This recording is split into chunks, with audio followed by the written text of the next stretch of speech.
Bom dia, pessoal! Que alegria estarmos juntos aqui nessa manhã para meditarmos na palavra de Deus e orarmos por nossas famílias. Sim, hoje nós queremos refletir com vocês com a leitura de Miqueias, capítulos 5 e 6. Nós estamos nesses dias lendo os chamados profetas menores e me lembra, à medida em que nós avançamos na leitura dessas profecias, o que o apóstolo Paulo escreveu em 1 Coríntios, capítulo 13, sobre como hoje a nossa percepção é incompleta.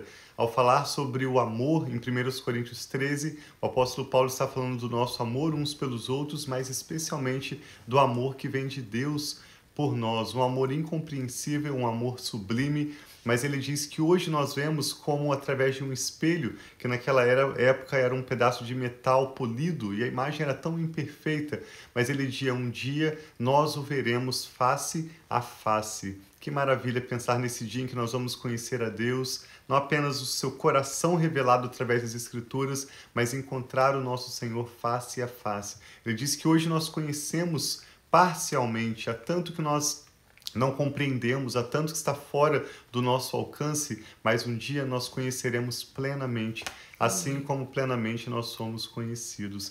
E nesse texto o profeta Miqueias vai nos mostrar o que o Senhor exige de nós hoje, nesse período terreno de caminhada, cheias de dificuldades e um mundo caído, cheio de maldades, o que é bom para nós. Melhores escolhas que nós podemos fazer, o que o Senhor exige de nós. E ele resume em 3 passos. Isso não é muito comum na Bíblia, mas em Miqueias capítulo 6 nós vamos ver claramente esses 3 passos. Ele nos chama a praticar a justiça, a amar a fidelidade e a andar humildemente com o nosso Deus. Praticar a justiça, amar a fidelidade e andar humildemente com o nosso Deus. Então vamos pedir ao Espírito Santo entendimento. Hoje nós vamos ler Miqueias 5 e 6 e ao final dessa leitura eu e a Rafa queremos orar também pela sua vida e pela sua família.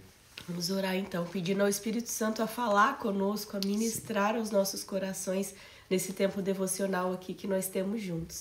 Pai, obrigado pelo teu amor, a tua fidelidade e obrigado por nos convidar, Pai, a viver isso com o Senhor também.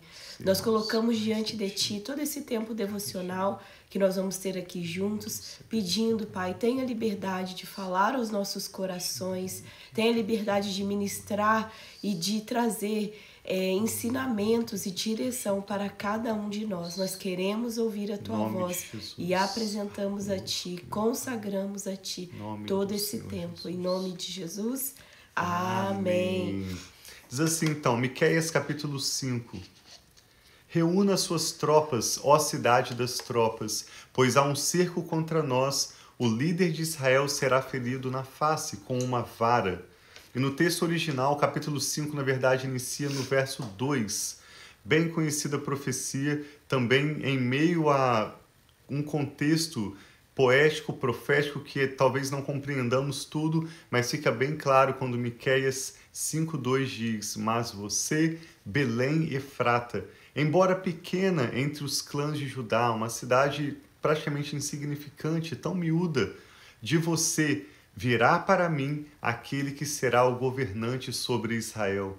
As suas origens estão no passado distante, em tempos antigos, ou em outros termos, a sua origem está na eternidade. Aquele que é eterno, que não cabe no tempo, viria a nascer como um bebezinho para crescer e se tornar o nosso Salvador, pagar o preço da nossa redenção, da nossa reconciliação e paz com Deus. E a profecia diz que Jesus viria e nasceria nessa pequena cidade de Belém, chamada Efrata. Desde Gênesis é mencionada, Raquel, a esposa de Jacó, foi sepultada em Belém. Eu e a Rafa tivemos a oportunidade de visitar Belém uma vez, uma cidade bastante simples, hoje de grande, a maioria população árabe, um lugar que não é bonito, não é muito agradável, mas naquela cidadezinha insignificante, o Senhor Jesus nasceu. Por algum motivo, aquela foi a pequena cidade escolhida onde o nosso Salvador nasceria.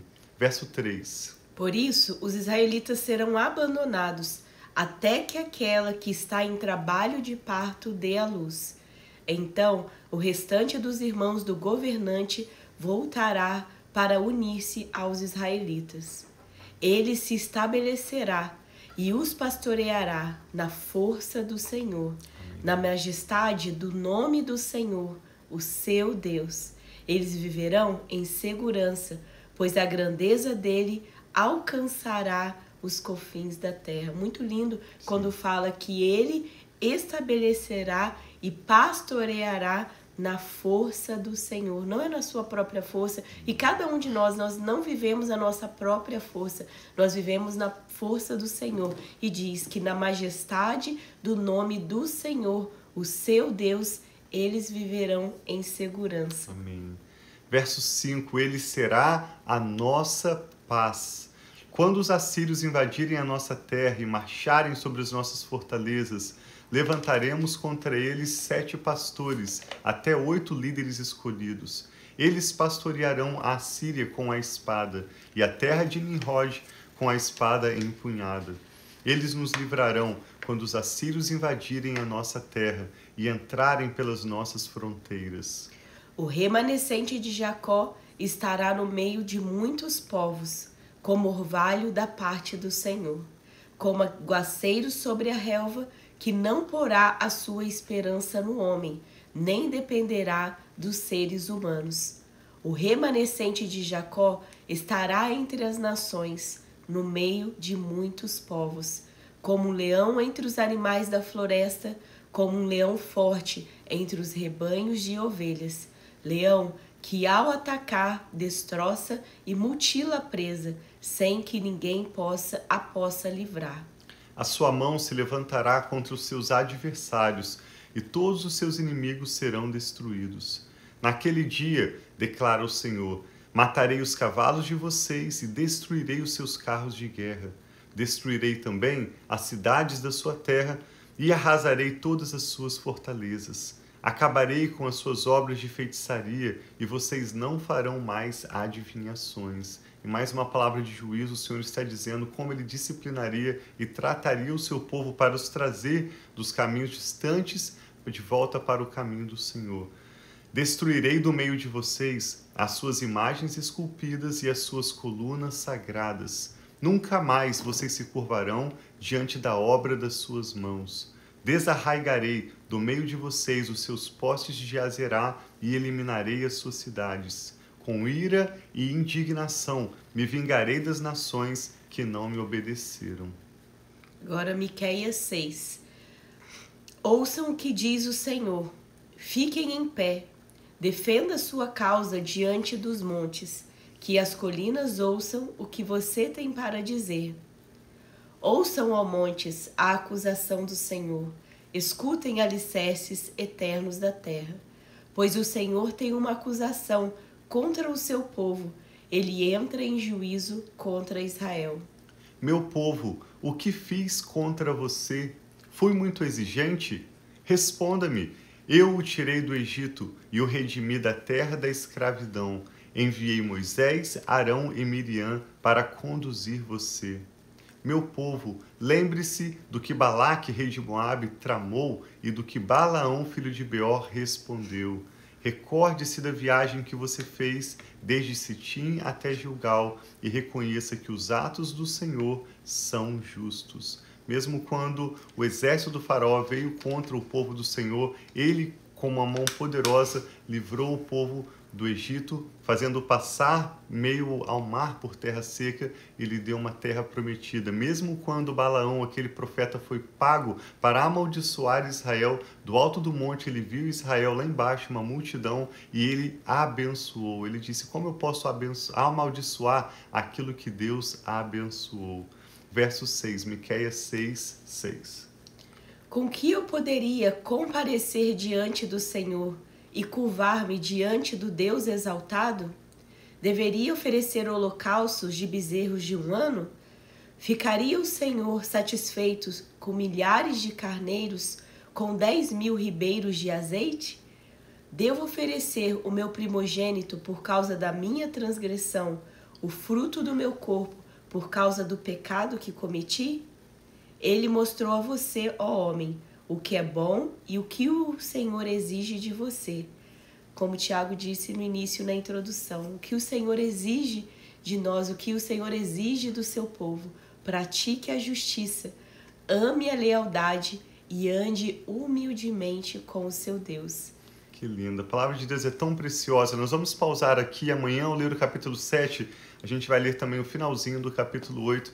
Mas hoje queremos refletir com você sobre esses 3 passos que são orientados para nós na palavra de Deus. É raro a Bíblia colocar pontos assim específicos, mas aqui ele pontua a importância de andarmos humildemente com o nosso Deus. A cada dia, quanto mais nós nos humilhamos debaixo da poderosa mão de Deus, mais nós nos colocamos em uma condição para que no devido tempo Ele possa nos exaltar. E não é para nós sermos grandes, aparecer para quem? É para que o nome do Senhor seja glorificado através da nossa história e para que o Senhor possa nos dar a satisfação, o futuro de plenitude, de bênçãos que Ele tem preparado para nós. Assim Amém. como o orgulho precede a queda, a Bíblia ensina isso repetidas vezes, a humildade no nosso coração é o que nos vai de fato permitir conhecermos novas realidades, descobrirmos mais de Deus, assim como desfrutarmos relacionamentos mais prósperos na nossa sociedade, especialmente dentro do nosso contexto familiar. Então, que o nosso coração a cada dia se desapegue mais e mais de qualquer coisa que seja idolatria, amor ao dinheiro, qualquer apego, tradições religiosas, tradições familiares, para humildemente nos colocarmos neutros na presença de Deus. Isso se manifesta até mesmo na maneira como oramos, não como quem exige algo de Deus, mas como quem reconhece a grandeza de Deus. Amém. E confia que Ele tem o melhor para nós. E nós não precisamos nos posicionar de direita ou de esquerda, nós podemos nos colocar neutros na presença de Deus, ao entregar a Ele nossas preocupações, nossas causas, porque Ele sabe o que é melhor para nós. Amém, o amar, a lealdade, a fidelidade é um chamado constante também dos profetas. Esse é o segundo ponto. Além de andar humildemente com o seu Deus, o profeta fala que o Senhor exige que nós amemos a fidelidade, porque isso é o melhor para nós. Qual é o resultado de uma pessoa que escolhe a mentira, de uma pessoa que escolhe trair os outros? Essa pessoa nunca vai experimentar verdadeira alegria e satisfação na vida. Então, por isso, a palavra de Deus nos ensina a escolhermos em todos os nossos tratos, em todo o nosso trabalho, nos nossos relacionamentos, na nossa fala, em tudo que nós fazemos, que nós amemos a fidelidade, a lealdade que nós recebemos pela graça de Deus como um presente dele para utilizarmos nos nossos tratos. E em terceiro lugar, fala sobre praticar a justiça. Jesus disse que nós somos felizes, abençoados, como nós praticamos a justiça, porque nós estamos de fato vivendo o reino de Deus. A justiça não é fazer pelos nossos próprios esforços aquilo que nós achamos o melhor, mas a justiça é ensinada na Bíblia, especialmente em Romanos, capítulos 1 a 4, que nós somos justificados diante de Deus. Nós vivemos uma vida justa diante de Deus quando nós vivemos pela fé, não baseado naquilo que a ciência, que os estudos, que as pesquisas dizem, não baseado naquilo que nós achamos melhor ou quando nós agimos para agradar outras pessoas, mas quando nós agimos pela fé, e essa fé vem somente pelo conhecimento da palavra de Deus. Então, praticar a justiça vem a partir do momento que nós buscamos conhecer o Senhor e nos alinhar concordando com aquilo que a palavra de Deus nos ensina. E esses são os 3 princípios que Miqueias compartilha e nós destacamos hoje com vocês. Ele mostrou a você, ó homem, o que é bom e o que o Senhor exige de você. Pratique a justiça, ame a fidelidade e ande humildemente com o seu Deus. Amém. Então vamos orar então pedindo ao Senhor para que nós possamos viver essa vida de justiça, de lealdade, andando humildemente na presença do nosso Deus, nós e nossa família, reconhecendo o Senhor em todos os nossos caminhos. Ainda que talvez você possa estar passando por um momento onde você não compreende o que está acontecendo, um momento difícil, você pode ter certeza que Deus é esse Deus fiel que disse que nunca nos deixaria e nunca nos abandonaria.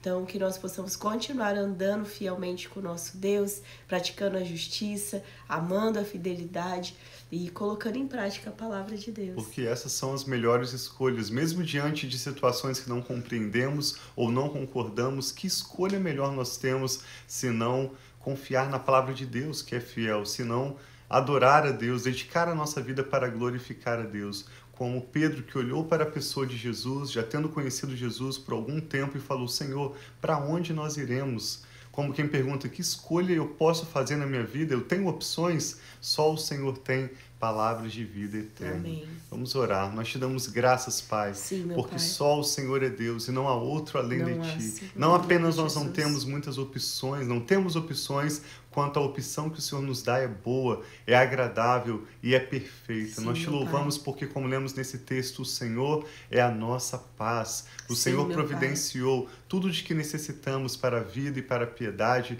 para glorificar o Senhor e desfrutarmos individualmente como família o melhor que o Senhor já tem preparado para nós desde a eternidade. Por isso te louvamos pelo seu grande amor leal, pela sua fidelidade, pelo Obrigada, fruto meu do teu Pai. Espírito que o Senhor nos dá como um presente para vivermos a tua vida. Muito obrigado por todas as tuas bênçãos. Muito obrigado, Pai, pela história.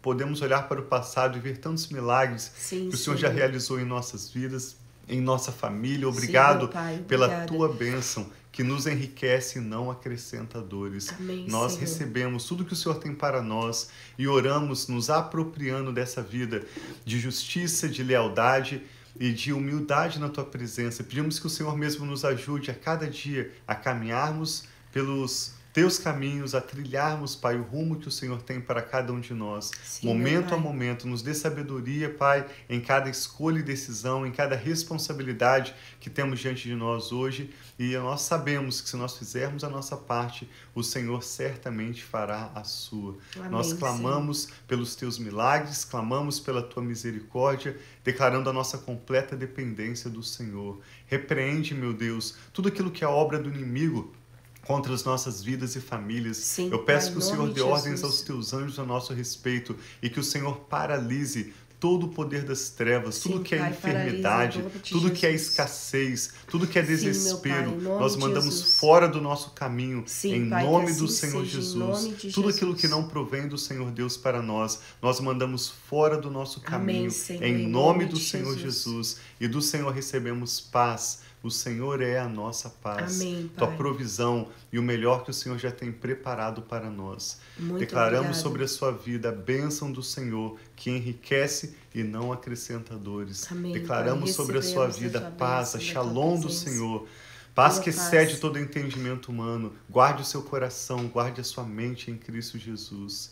Pai, nós oramos com fé e ações de graças Muito obrigada, no meu nome Pai. do Senhor Jesus. Amém.